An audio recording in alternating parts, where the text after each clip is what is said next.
잠깐 설명드리면 저희는 2001년도부터 같이 작업하고 있습니다. 거의 한 10년여를 같이 작업하고 있는데 저희는 좀 정체성을 한번 잠깐 말씀드리고 싶으면 저희가 지금 기술적 상상력의 미래라는 이런 포럼에 좀 적합한 작가인지 잘 모르겠는데 저희는 좀 그러니까 외부적으로는 미디어 아티스트 듀오명이라고 이렇게 알려져 있지만 사실 저희 정체성은 그냥 작가라고 생각합니다. 그냥 미디어적인 속성을 많이 활용하는 작가이지 기술적인 부분에서는 좀 더 그 하이 테크놀로지보다는 좀 기술이 보여지지 않는 미디어적인 작업을 주로 진행하고 있는 작가들입니다. 네, 그러면 저희가 빨리 진행하도록 하겠습니다.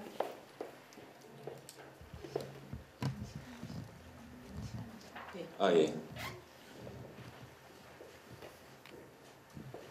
이 작업은 이제 2011년도에 그 독일의 바트로텐펠트에서 프로젝션 비엔날레라고 큰 벽이 이제 그 작은 도시에 있었는데요. 거기 프로젝션하는 비엔날레에 참여했던 작업입니다. 가로가 한 120m 정도 되는 7개의 프로젝션이 파랄렐로 진행이 됐던 그런 프로젝트입니다. 이 보이는 영상들은 이제 영상을 보시면 아시겠지만 그 거대한 아파트나 아니면 도시의 모습들이 보여지는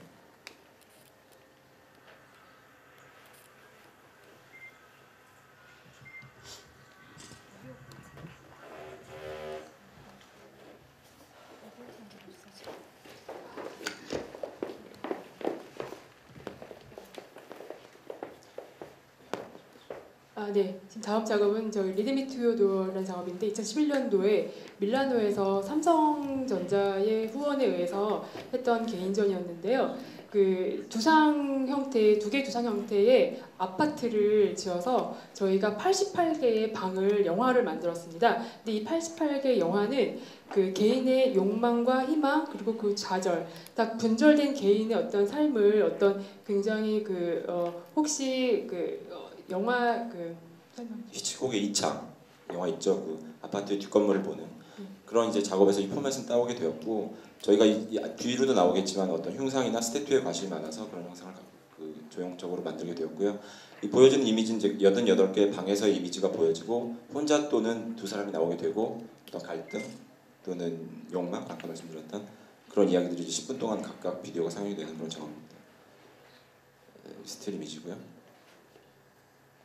그 연극처럼 되게 과장된 내러티브가 진행이 됩니다. 이건 제작 장면입니다.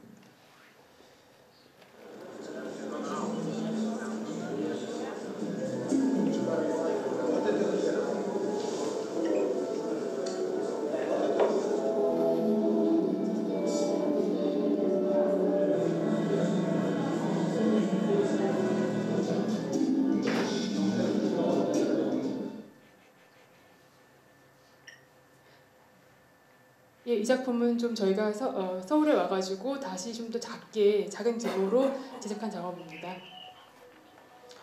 이 작업이 저희가 2005년도에 깃털이라는 소재로 두 번째로 만든 작업인데 그 휴먼 스트림이라는 작업입니다.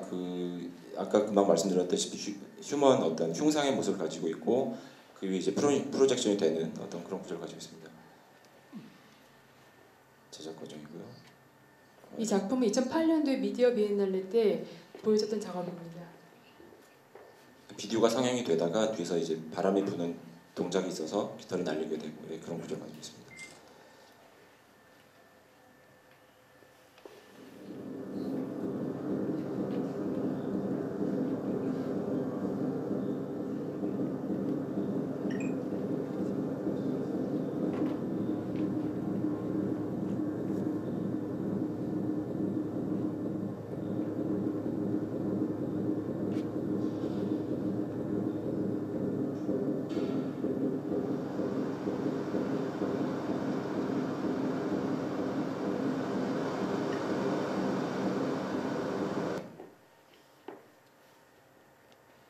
이 작업은 저희가 2009년도에 만들었던 작업인데요.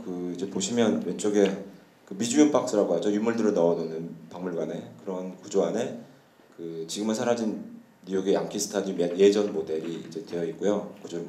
모형으로 만들어져 있고 그 위에 프로젝션이 되는 형태인데 이제 오른쪽 위에 보시면 애니메이션을 만든 영상인데 사람들이 산책을 하고 있고 경찰차가 슬쩍 나와서 가만히 있다가 다시 나가는 이런 영상이 계속 반복이 되는 그런 구조의 작업입니다.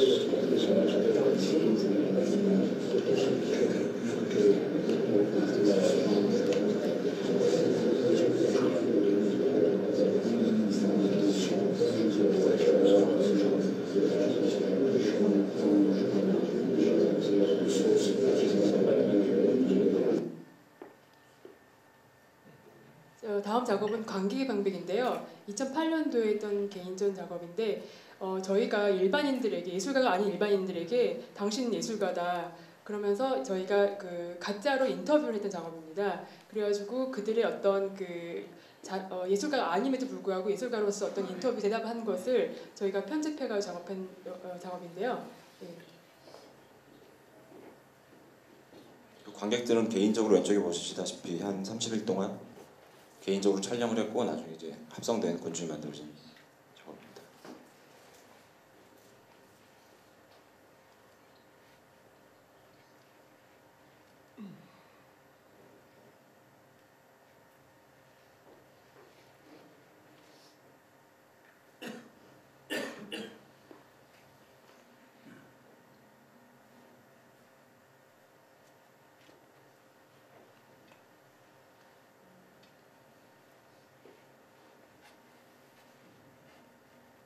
커뮤니케이션이 더 중요하다고 생각을 하거든요.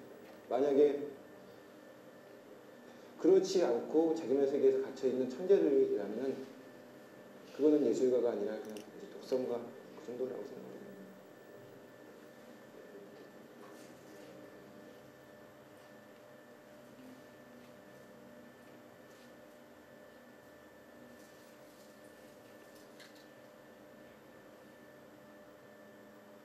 근데 이들은 전혀 개인적으로 촬영을 했기 때문에 서로 같이 옆에 있는 상황임에도 불구하고 서로 알지 못한다는 그런 특징이 있습니다.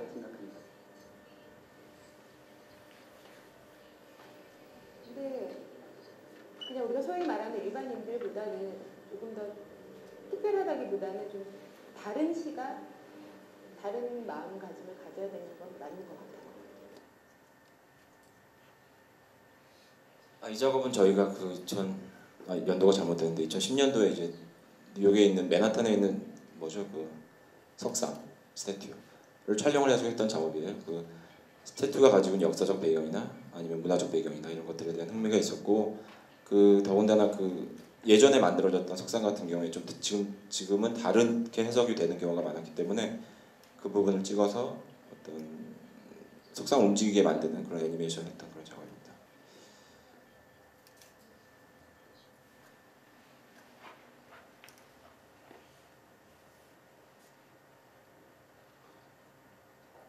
이건 좀 다른 종류의 작업인데 2003년도부터 7년도까지 했었던 인터랙티브 작업입니다. 노래방 프로젝트라고 그 관객이 전시장에서 노래를 부르면 비주얼라이징이 되는 오시로스코프처럼 시각화되는 그런 작업이고 여러 가지 버전을 만들어줬었어요.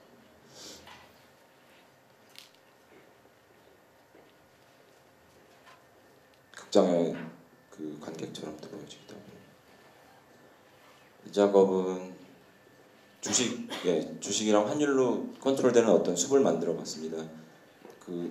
언뜻 보기에는 환상적인 숲인데 모든 나무들이 이제 주식 데이터나 아니면은 각국의 환율로 실시간으로 컨트롤되는 환율이 오르거나 주식이 오르면 나무가 빨갛게 돼서 올라가고 반대의 경우에 떨어지고 파랗게 변하면서 그런 작업을 했던 작업입니다. 여러 가지 버전으로 만들어졌고요.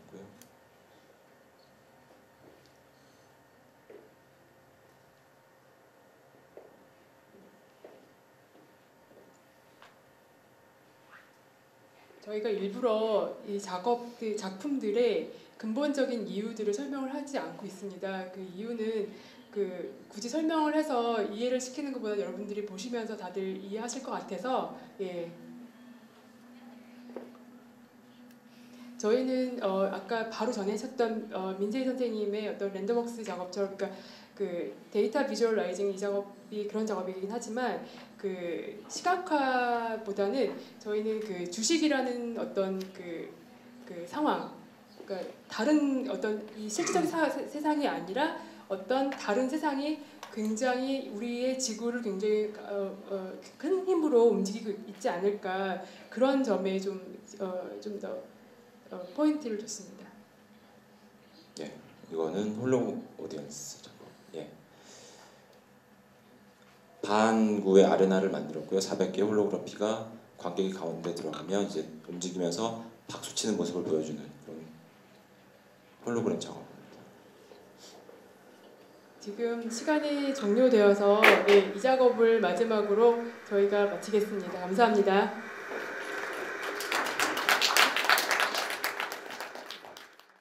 지금 민 작가님들이 작품을 계속 보여주셨는데 사실 그 안에 담긴 의미들을 일부러 설명을 안 하셨어요. 그래서 간단하게 설명을 드리자면 이 팀은 이제 네트워크 미디어 시대에 존재하는 그 쉽게 생성되는 군중과 개인 그리고 그런 군중과 개인이 만들어낸 사회 제도 그리고 자본을 둘러싸인 욕망을 비평적 관점에서 제시하는 작업을 하는 이들입니다.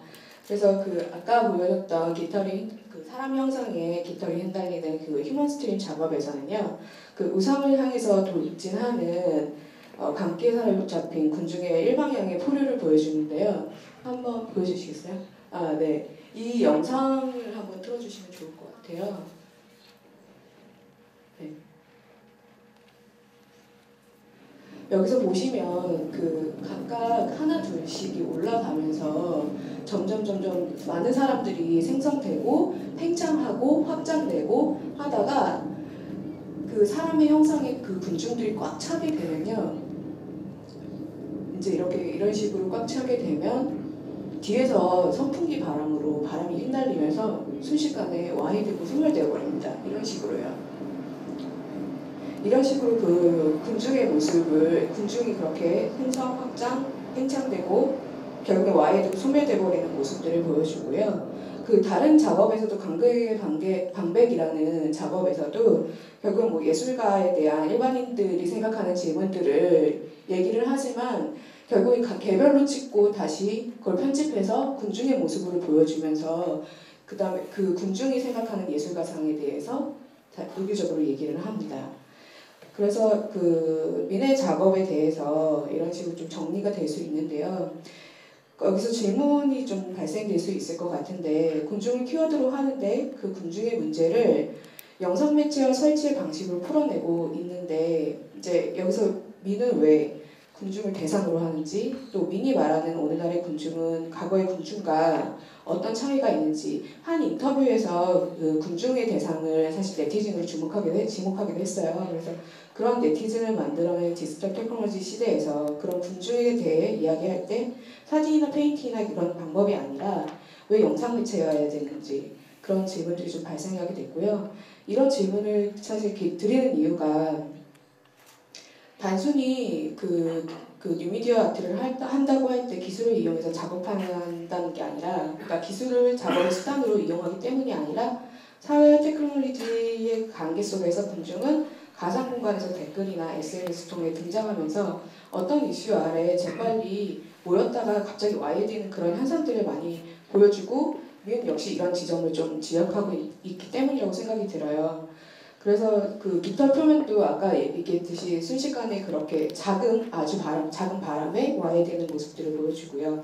그래서 그 최근 요새 미디어 아트를 하는 작가들이 사실 센서를 이용해서 특히 이터레이티브 작업을 하는 작가들이 그 너무 기술에 치우치다 보면은 그 관람객에게 작품의 의도보다는 사실 시각적 유의, 기술적 유의만을 좀 제공하는 측면이 있는 것 같아요.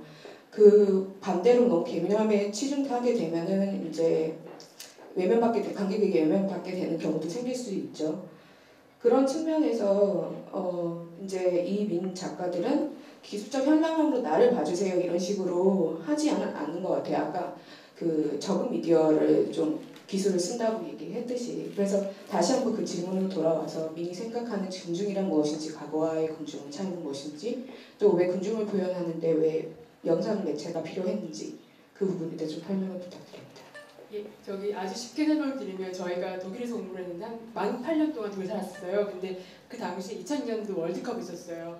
근데 그 월드컵을 독일이라는 공간에서 접하게 됐는데 원래 한국에서 집단주의적인 교육을 받았고 집단성이 굉장히 익숙해져 있음에도 불구하고 그것을 막상 그 독일이라는 굉장히 먼 거리에서 바라보니까 굉장히 재밌고 스펙타클하지만 또 되게 무섭더라고요. 왜냐하면 저것이 독재자들이 이용하게 된다면 얼마나 큰 그 나쁜 어떤 네거티브적인 부분이 활용될 수 있을까.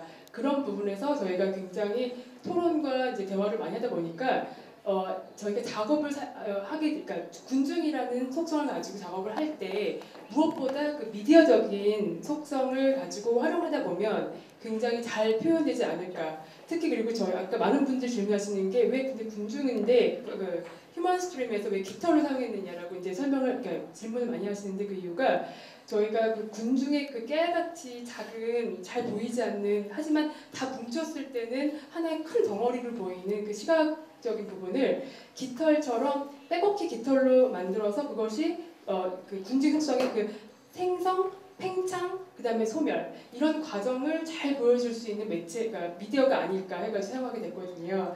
예, 그래가지고 예, 저희가 그렇게 이제 그 군중의 속성을 미디어적인 기술로 표현할 때 가장 적합하지 않았나 이런 부분이었고요. 그다음 질문이 그래서 군중에 대해서 좀 회의적인 입장에서 사실은 조금 다가가는 시작은 그랬어요. 네. 근데 지금 현재는 좀 사실 그러니까 그런 디지털 미디어 환경 안에서의 군중은 뭐 그런 회의적인 입장도 사실 있기는 하지만 최근에 뭐 제스민 사태나 그다음에 촛불 집회도 마찬가지고요. 중국 반정부 시위도 마찬가지로 약간 그 가상 공간에서 모인 사람들이 일종의 주체로서 나타나는 현상도 벌어지고 있다고 생각이 돼요. 그래서 그런 측면에 대해서도 좀 그 군중을 다룰 수 있지 않을까 생각이 들거든요. 그 군중이 이제 예전서부터 20세기 초부터 발전해 나가는 과정을 보면 되게 재밌긴 한데 최근에 이제 2021세기 이후에 온라인이나 인터넷이 발전되면서 다른 형태로 나타나고 있죠. 그리고 긍정적인 부분도 있고 금방 말씀하셨던 북아프리카에서 여러 가지 민주화운동도 있었고 하지만 제 생각, 이제 민 안에서 제 최우선의 생각은 크게 그 운용되는 형태는 달라졌어도 비슷한 형태를 띠지 않을까라는 생각이 드는 게 왜냐면요. 아까 그 태국이나 그 인도네시아 문제도 마찬가지긴 하지만 과연 그런 어떤 인터넷이나 이런 부분에 대해서 군중들이 습득하듯이 그 반대 세력이 분명히 습득하는 부분이 있을 것 같아요. 그래서 그런 부분에서 분명히 그 어려움이나 이런 부분 분명히 존재할 것 같다는 생각이 좀 드네요.